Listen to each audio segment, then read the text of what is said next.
Hi guys, Cykaniki here. Welcome back to this channel. So another for our Zodiac sign makeup series, which is Aries.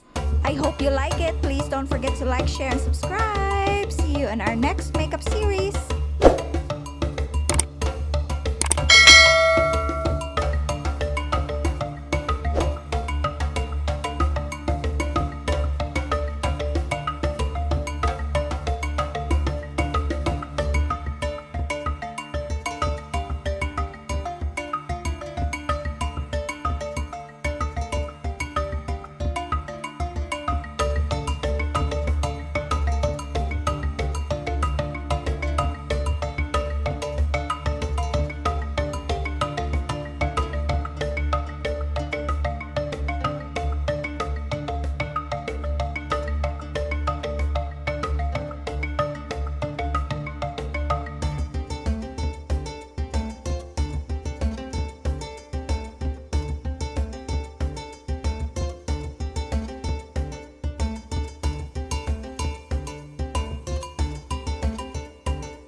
Thank you so much for watching. Please don't forget to like, share, and subscribe.